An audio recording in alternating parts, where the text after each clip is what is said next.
DSP D அனில்குமாரை நடுரோட்டில் விரட்டி பிடித்த vigilance அதிகாரிகள்.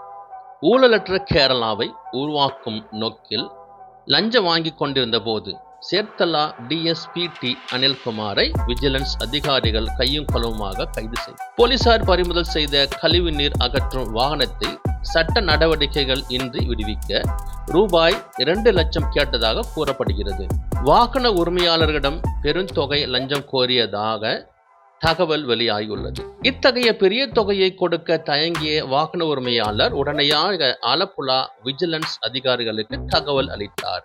அதனைத் தொடர்ந்து விஜிலன்ஸ் டிஎஸ்பி KV பென்னி தலைமையிலான சிறப்பு குழு அனில்குமாரின் அசைவுகளை ரகசியமாக கண்காணித்து வந்தார்கள். லஞ்சத் தொகையில் முதல் கட்டமாக ரூபாய் 50,000 தனது வீட்டுக்கு கொண்டு வரும்படி டிஎஸ்பி கூறியிருந்தார்.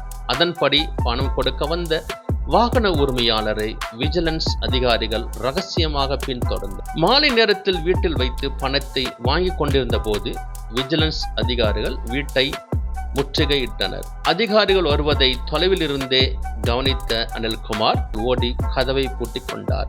வீட்டின் 2ஆம் மாடி கூரையை உடைத்து கீழே குதித்து சுவரை தாண்டி தப்பிக்க முயன்றார். தயார் நிலையில் இருந்த விஜிலன்ஸ் குழு அவரை விரட்டி பிடித்து கைது செய்தார்கள். நன்றி, வணக்கம்.